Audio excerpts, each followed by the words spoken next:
Radio Pays, en partenariat avec le Grand Hôtel Montabo, vous propose le Zoom.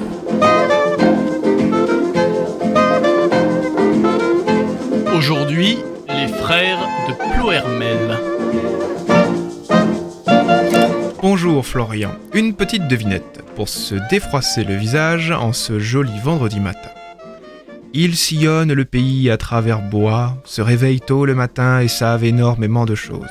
Qui sont-ils ? Je ne sais pas vraiment, mais à froid comme ça, on pourrait presque dire que ce sont les journalistes de Radio Pays. Je ne savais pas que les journalistes de Radio Pays marchaient dans les grands bois, mais c'est vrai que vous vous levez plutôt tôt. Allez, la réponse à la devinette est simple, ce sont les frères de Plohermel.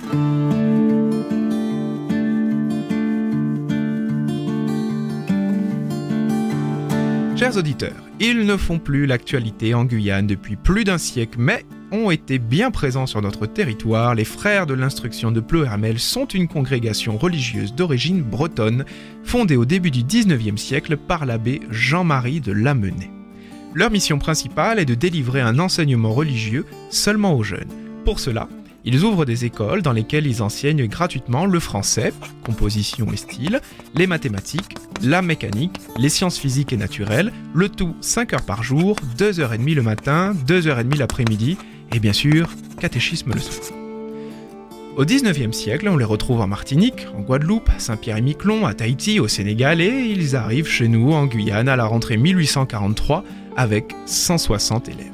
C'est pas mal pour une première. Par contre, quelque chose m'échappe. Il n'y avait pas déjà un collège à Cayenne à cette époque ? Je me souviens que tu avais parlé d'un collège dans ta chronique sur Suzanne Paillet. Ah oui, il y en avait déjà un, avec 3 maîtres. Mais disons qu'au niveau de la concurrence, les frères de Plohermel ont fait vraiment fort. A priori, à la rentrée 1843, il ne restait plus que 4 ou 5 élèves dans l'autre collège laïque. Ah oui, ça c'est de la concurrence. Chers auditeurs, vous imaginez aisément que la pilule n'est pas bien passée au niveau des responsables du collège laïque, à tel point que le préfet apostolique écrit la lettre suivante. Le chef de l'administration déclare avoir à se plaindre des frères pour la manière dont ils ont enlevé en masse, avec l'influence du clergé, les élèves de l'ancienne école primaire et opéré avec l'esclandre, une substitution qui ne pouvait manquer à leur patience et à la supériorité de leur enseignement. L'administration coloniale refuse même d'autoriser une distribution de prix à l'école des frères de Plohermel. Officiellement, bien sûr, on avance que c'est parce que l'année scolaire n'était pas complète, mais difficile d'y croire compte tenu du contexte. L'abbé Jean-Marie de Lamennais demande aux frères de rester polis et indulgents, de ne blesser personne et de faire preuve de patience, d'humilité et de douceur. Bon, il faut croire que la formule fonctionne, chers auditeurs, je vous la conseille, parce que très vite, non seulement les frères de Plohermel s'imposeront sur tout le territoire, mais l'année même de leur implantation en Guyane, ils ouvrent l'enseignement aux enfants d'esclaves, ce qui à l'époque est jugé comme un véritable progrès. Ils envisagent même de rentrer dans les plantations pour y enseigner le catéchisme. Justement, en parlant de plantation, est-ce qu'ils vont sortir de la zone de Cayenne ? Ah mais oui, tout à fait. Le succès des frères de Plohermel est immédiat et les demandes sont nombreuses. Anne-Marie Javouet demande 2 frères à Mana, une école va y ouvrir quelques années plus tard. Ensuite, ce sera le tour de Sinamari, puis Montsinéry, suivi de Rémire, juste avant Saint-Laurent-du-Maroni. Et même, une maison de campagne ouvrira à la montagne de Baduel. Mais vous vous en doutez, chers auditeurs, le succès a un coût. Avant d'ouvrir ces écoles dans les communes, il faut visiter le pays et beaucoup de nos gangans l'ont déjà raconté, voyager en Guyane avant les routes, c'était un vrai périple. Écoutez plutôt ce qu'en dit l'un des frères qui revient de son voyage dans la commune d'Aprouag. Tantôt sous une averse de pluie, tantôt sous un soleil brûlant qui fait exhaler les miasmes des vases, tantôt dans un débarcadère fangeux et glissant, trempé de sueur, quelquefois envasé dans une crique à marée basse et dévoré par les insectes. Tu comprends mieux ce que je voulais dire par « il marche à travers bois ». Exactement, et heureusement que ça a marché, sinon ça aurait été beaucoup d'efforts pour pas grand-chose. Et en plus, il n'y a pas que ça comme problème. Il y a peu de monde en Guyane, surtout dans les communes de l'intérieur. Les gens sont très éparpillés, et donc non seulement les voyages sont compliqués, mais les résultats peuvent même être très décevants. Écoutez ce que l'un des frères dit à ce propos. En Guyane, où une population de 20 000 âmes est disséminée sur un littoral de plus de 100 lieues, sur les bords de plusieurs rivières, en les remontant jusqu'à 20 lieues, il n'y a qu'une petite ville et un bourg. Ici, il s'agit de former des établissements où il n'y a pas de peuple.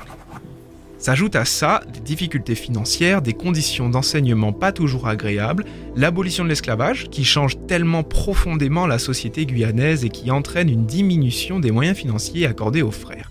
Enfin bon, malgré tout, le succès des frères de Ploërmel en Guyane se confirme, les écoles de quartier se portent bien. Mais... Je commence à le connaître, ce mais. On est d'accord que ça se passera mal. On est d'accord, sinon les frères de Ploërmel seraient encore en Guyane et tout le monde les connaîtrait. En fait, le début de la fin n'est pas tout de suite catastrophique. En 1854, des coupes budgétaires obligent les frères de Ploërmel à fermer la plupart de leurs écoles de quartier. Mais attention, ils vont bénéficier de leur ancienne rivalité avec le collège laïque. Vous vous souvenez, chers auditeurs ? Oui, ceux qui n'avaient que 5 élèves à la rentrée. Voilà, merci Florian.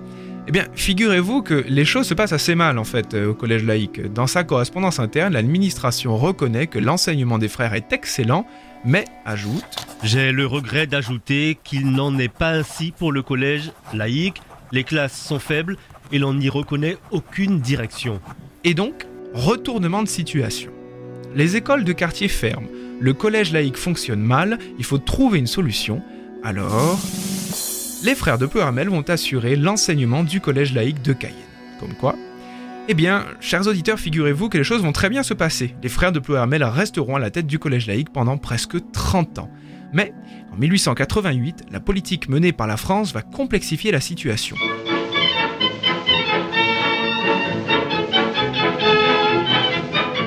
Les écoles sont laïcisées, l'enseignement religieux n'est plus au programme, les frères ne bénéficient plus du soutien de l'administration.